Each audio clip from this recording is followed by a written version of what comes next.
Alright guys, so welcome back. Just doing a little video here, some updates. So yesterday the post office called and said the Red Rangers had arrived, but they were dead on arrival. So spoke with Hoover Hatcheries today.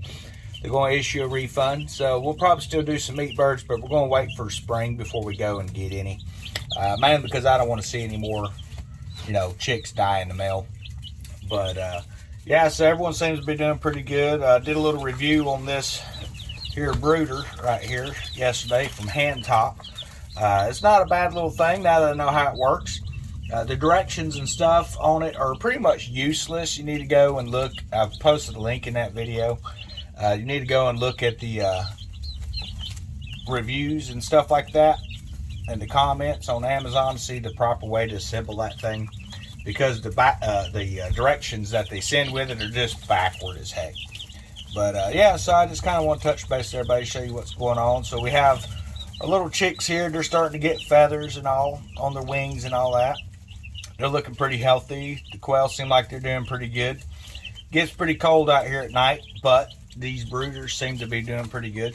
I do have a heat lamp added in here, just a little extra as well. I'm not a real big fan of heat lamps. They can cause fires if you don't keep the dusts off of them.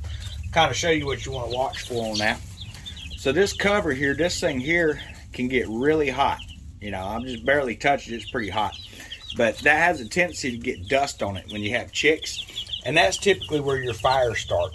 And then up inside, on the back side of that bulb, you'll get dust on that. So as long as you keep that dusted off, you shouldn't really have too much of an issue with any fires and stuff like that. But you got to come out and when you come out and check your chicks, make sure you dust it at least once a day. Just make sure there's no dust building up on it, because you will have a potential for a really bad fire and you just end up barbecuing your birds and stuff like that. So it's always something to keep in mind.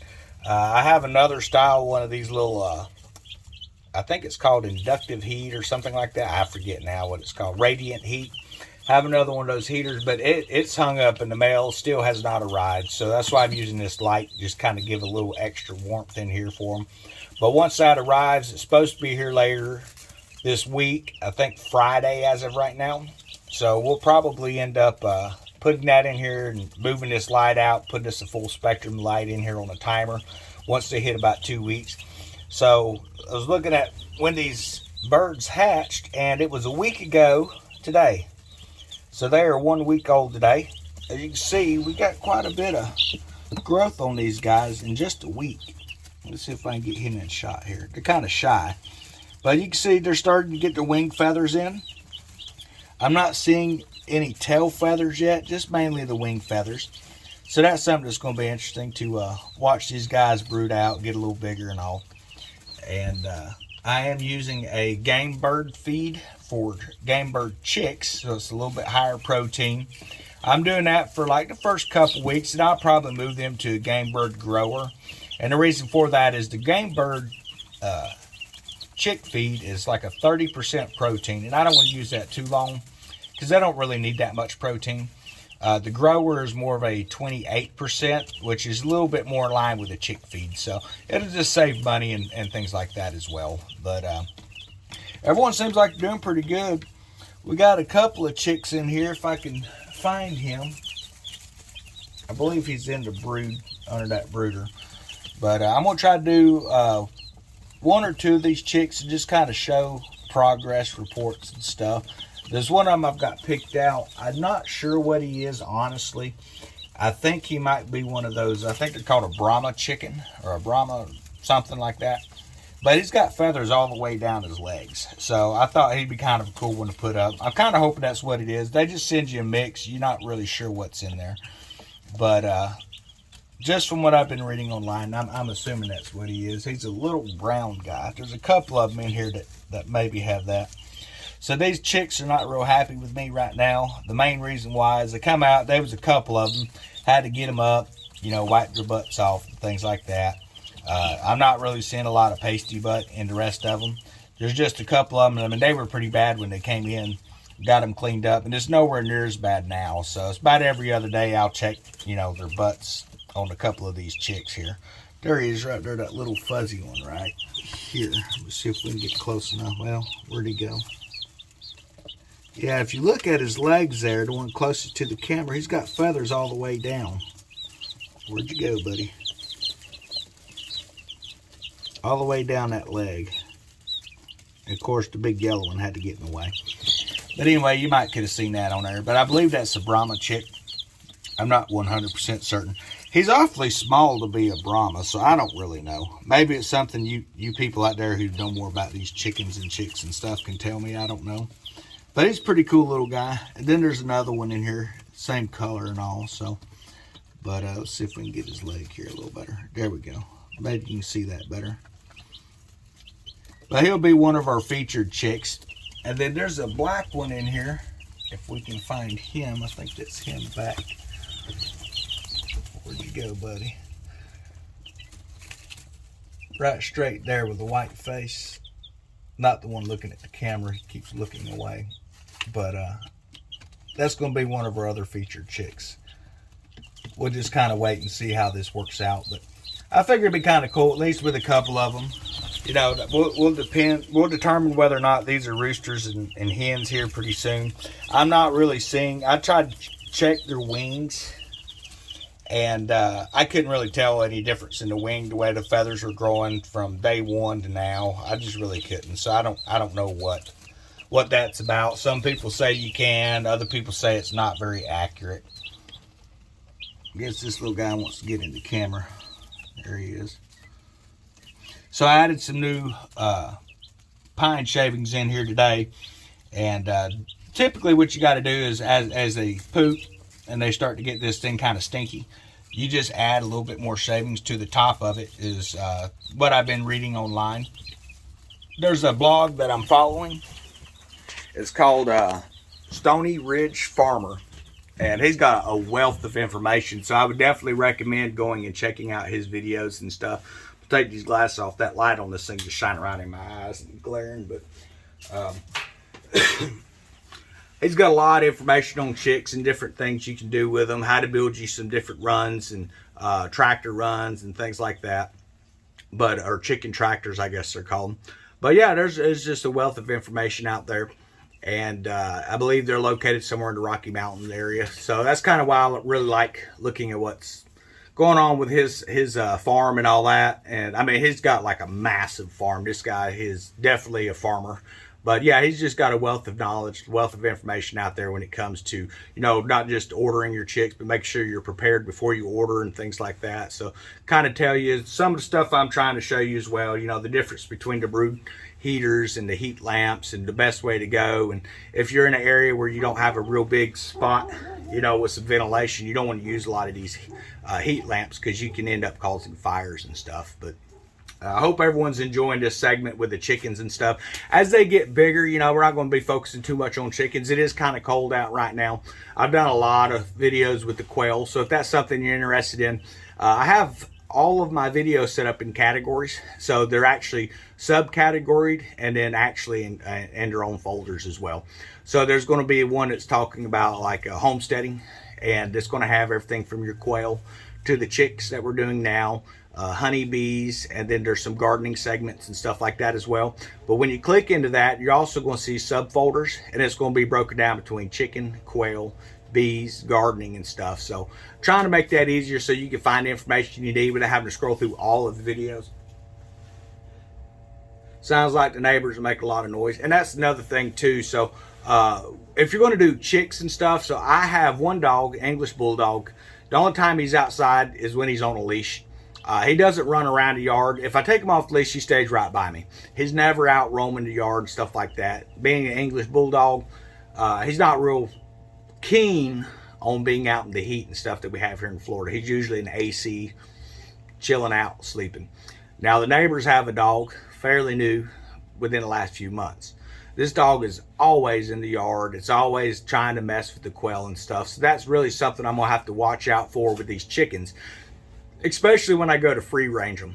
And that's one of the things you need to keep into consideration if you decide you want to keep birds or really any kind of livestock is, you know, not just your pets, but your next door neighbor's pets. And we'll see how it works out. Been working on trying to keep the dog out of the yard and things like that. But there again, it's one of them situations. There are some dogs that don't mind chickens. They do what they got to do. And then there's those dogs that want to go out and they want to eat them. So we're going to have to wait and see how this works out with this guy. But,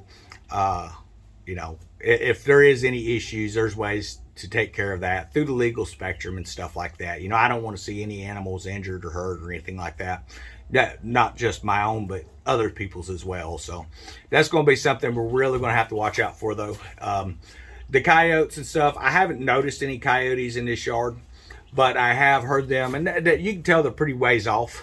But as you start getting livestock stuff, they can draw in a little bit closer. We have a lot of cats. All right, they're not my cats. They're just cats that show up. So I made a bunch of them and we trapped and got rid of a bunch of them with animal control here about a year or so ago. We may have to do that again. But I'm just going to have to really keep an eye out, especially free ranging and stuff. Most of the cats are pretty fat. So they're fed a lot around here. I mean, between the few houses around here, you got a lot of the older generation. They just feed them cats like crazy. So they're all fat, they're lazy and stuff like that. Now we do have a tomcat that runs around the yard whenever he decides to show up. His name's Oddball. We just call him Oddie. But he kind of does his own thing. You don't really see him a whole lot. Once in a while he pops up in the evening, something like that. But he does a good job keeping mice and stuff. So I'm really looking forward to, maybe with the cats in the area, we shouldn't have a lot of like rodent pests as well. But we're just going to have to wait and see how that works out. But I hope everyone's having a great week. I hope everyone's having a great day, for that matter. And if you're looking at getting into chickens, I'm going to be honest with you. It's a lot of fun. But man, that's a lot of work. I'm not going to lie to you. Now, maybe I'm just overdoing it when it comes to how to do this chicken care thing. But I look at it this way. If you're taking responsibility for a life, you need to be responsible with it. So, chickens, whether they're pets or whether they're just birds you're rearing up for food or eggs, stuff like that, it's still a member of your family. So you got to take good care of them. The better care you take care of your livestock, the better they're going to produce for you. So they'll take care of you in the long run as well. And, as far as the garden and stuff, so I've just been going out about once a week right now as we get these cold snaps. And I just fire up that tiller and bring the roots back up. I mean, it's looking pretty good as far as it's killing the weeds and stuff like that. So this is typically a prep that I don't usually do. I just get out, till the garden, pull the weeds, and I didn't fight it all year. I don't think it's going to be that bad this year. We'll have to wait and see how it works out, but I think this is going to work out pretty good. And I've just been taking the quail manure, and it gets composted directly under the quail cage. What that does, the quails come in, they eat, they do their droppings, and then I'll throw down some either pine shavings. What I've been using here lately for them is straw. It seems like it breaks down a little quicker. So I throw a layer of straw on it, and then just spray it with some water. And then they'll come back in and they'd put another fresh layer of manure on that thing. And then you just come back, same thing, add a little bit of straw. After about the third layer, I'll rake it into a big pile, and then I work it in that garden out there. And you can see where it's starting to break down and decompose and stuff. And with the rain that we get and all, it should be, by the time that garden's ready to go come spring, hopefully everything will be mulched in, the nitrogen levels will be layered out. It's not going to be getting too hot. We're not going to be having, where it's going to be killing the seeds and stuff. So I tilled some of that in. So we're probably got about another month and a half, maybe 2 months, depending. We'll just have to see the weather before that garden will be ready to start planting in it. I will be starting some seeds and things like that here pretty soon. So we'll go over some of that. I definitely am not, a gardener as far as like experience and stuff. I can grow just about anything, but I'm not going to make a 5-pound tomato. I'm not that good. But yeah, so we're just kind of looking at right now, focusing on these chickens, and we'll do some videos with quail. If there's something y'all want to see as far as content, let me know. I was contacted by a company called Grubterra, and they wanted me to check out some of their products. So we'll be doing a product review here in a few days, whenever that arrives in the mail. And what it is black soldier fly larva. And it's kind of interesting because, that's one of the things I like to feed my birds. I've not used their particular brand. I have used something called Fancy Fiesta or Flock Fiesta or something like that. They sell it at Tractor Supply and a lot of your stores. And I wasn't real happy with it, mainly because it looked to me like the bulk of what was in that bag was just the casings from the larva, where they had hatched out into a fly and it just left stuff. There wasn't an actual soldier fly that had been baked down and all, or dried out. It looked like it was just whatever was left in a box. They just kind of throwed it in the bag. So while it boosts your calcium, there wasn't really any nutritional value in it. So I stopped buying the soldier fly larva, and this company has contacted me. They're based out of New Jersey, and from what I could tell on information from them is they actually go to like a lot of local restaurants and stuff like that, and they get the food waste, certain types of food waste, and that's what they raise their black soldier flies on, or larva. So it's kind of interesting because it kind of is giving back from the community, and they're putting that food to use rather than it just rotting away somewhere in a landfill. They're using it, and it's providing a product for farmers and stuff like that as well. So I'm kind of excited to get that in and check it out. Watched a few reviews on it, and it looks like a really good product from what I can tell. But when that gets here, we're going to give some to the quail. We have to wait and see how old the chicks are. I don't typically give chicks any kind of insects or anything until they're at least 2 to 3 weeks old. And the reason for that is it just lets their digestive system get in tune and all. And anytime you give insects, you want to make sure that you're giving grit with that, so that it gets in the gizzard and it has a way to break that up, because they don't have teeth. They're going to pick it apart and then it's going to sit in there, and you don't want any impacted intestines or anything. So that'll be something where we may give some to the chicks. We'll have to wait and see. If we do, we'll break them up a little bit probably. But the quail, they love them. I can come out with that, and I usually just keep the stuff in the bag and shake that bag, and they all line up. So I'm looking forward to doing some videos with that here in the future. Hopefully that'll be arriving in the mail here in the next couple days. And I'm going to give an honest review. If it's a good product, I'll let people know.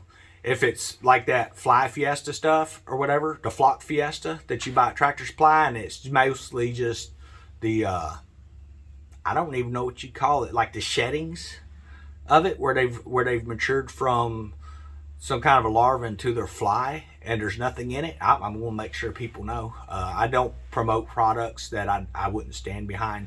I don't get money for stuff like that. That product there, they will be sending free, which is nice. But I will tell you, price wise, it's quite a bit more affordable. I mean, you're looking at half the prices of stuff you're going to get in the big box store. So, but yeah, it looks like the chicks are starting to lay down here. We're going to see if we can pop back into here real quick and show you. And of course, they all jumped up. But there he is right there. That little black one right there. Where'd he go, buddy? Yeah, I think he's just cool looking. Anyway, everyone have a great day. Try to stay out of trouble if you can.